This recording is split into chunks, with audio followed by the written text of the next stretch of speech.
Coucou les amis, bonsoir. Cette vidéo, la troisième de ce triptyque, qui va aborder aujourd'hui l'adulte, le passage de l'enfance à l'adulte par le biais donc de l'adolescence.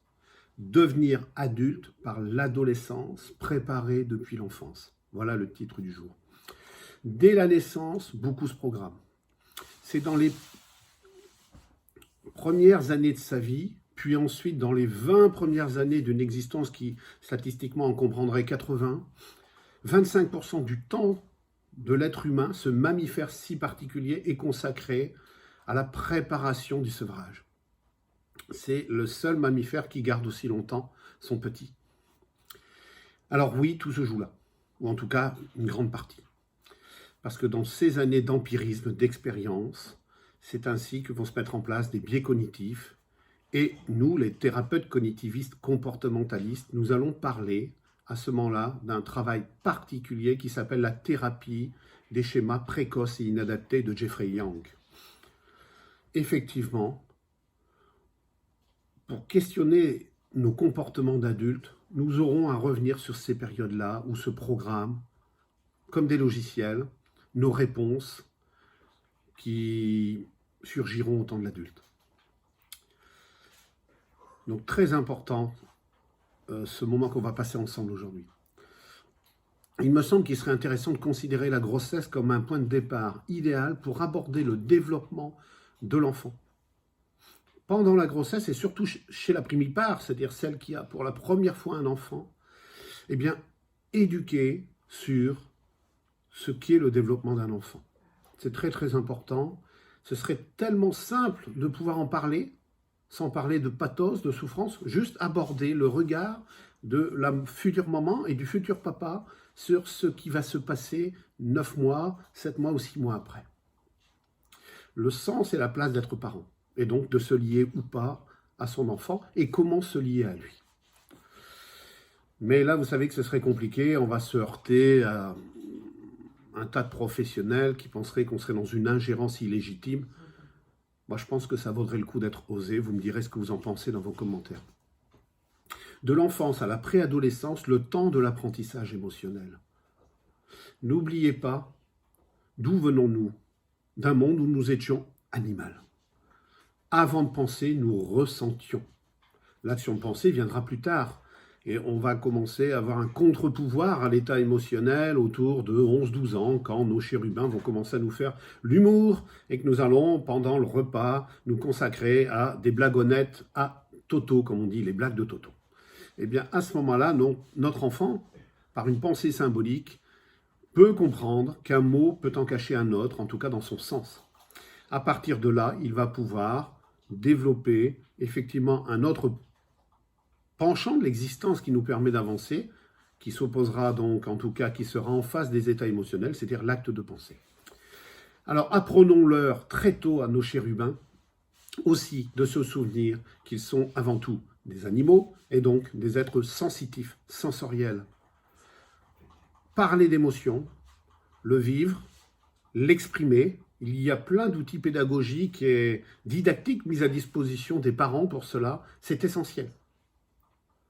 Lorsque nous questionnons nos enfants sur une bêtise qu'ils ont faite, n'allons pas, s'il vous plaît, les questionner sur du cognitif, pourquoi ceci, pourquoi cela. Quand ils sont tout petits, c'est les piéger. Le parent s'agace parce que l'enfant n'apporte pas de réponse, mais il ne peut pas. Par contre, que ressens-tu? Que s'est-il passé? Comment te sens-tu? Ce sont des éléments qui vont nous apporter le cognitif derrière. Je suis triste, je suis en colère, j'ai peur.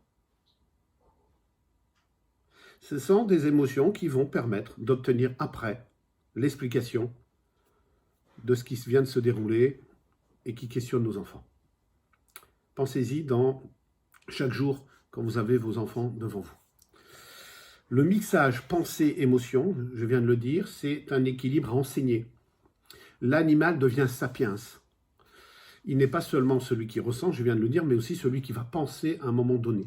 Et nous verrons que cette préadolescence et l'adolescence, ça va être le moment flamboyant pour pas facile ce mot, pour arriver à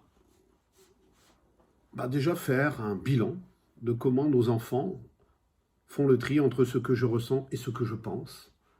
Nous allons pouvoir à ce moment-là les interroger sur leur façon de penser le monde et sûrement de trouver du sens et leur place. L'adolescence, je dis toujours, c'est un tour de chauffe, si l'on peut dire, car le cadre parental est censé être encore préservé aux grandes dames de l'adolescent. C'est un tour de chauffe de la mise en place d'une responsabilité qu'ils ont envie d'avoir, mais dont parfois ils balbutient les premiers pas. C'est un filet sous les pieds de l'acrobate, débutant, qui se teste donc à cet exercice individuel. Finalement, comme je conclus souvent mes vidéos, mes éditoriaux, connaître pour reconnaître, ne serait-ce pas cela l'idée à retenir? Je veux oser dire oui. Comme je l'ai dit, cet article propose des outils pour réparer les blessures, mais surtout il se veut optimiste, rassurant, parce qu'il est possible d'anticiper de nombreux éléments qui peuvent compliquer l'existence à un moment donné. D'un côté, la schémathérapie répare, la reconstruction cognitive aussi, et de l'autre, des rencontres informelles, vulgarisées, peuvent donner des clés. C'est cela que je propose, je vous l'ai déjà dit, dès le 26 octobre, et il est temps de le faire savoir à la planète entière, francophone en tout cas, parce que je ne ferai que du français sur ce stage-là. Après, nous verrons avec l'adaptation. Mais en tout cas, que le stage va débuter, il faut diffuser ces vidéos, diffuser mon lien Google My Business, en tapant mon nom et mon prénom. Il est temps maintenant de se retrousser les manches. Le premier stage arrive à grands pas. Je compte sur vous. Mais lors des prochains stages, et le premier, il y aura bien sûr l'abord de toutes ces clés pour arriver à faire ce passage. Et cette compréhension de comment devenir adulte. Et nous l'avons vu, devenir adulte et après créer son propre environnement, sa propre formule de vie autour de la notion de famille. Voilà pour la famille, j'espère que ce triptyque vous aura plu. J'attends vos commentaires. N'oubliez pas non plus, je n'ai que très peu de sujets concernant de nouveau un live YouTube. D'aucune me présente actuellement un sujet sur la dépendance à l'autre. J'attends vos commentaires sur les liens sous les vidéos de façon à pouvoir valider ce sujet qui me semble effectivement opportun. La dépendance, la liberté, au moment où certains droits nous apparaissent bafoués dans les contraintes de cette période de confinement. Je vous dis à très vite, bye bye les amis, et n'hésitez pas à répéter la formule, donc l'adage de ce site, seul je vais plus vite, ensemble on va plus loin. Allez bye bye, à bientôt.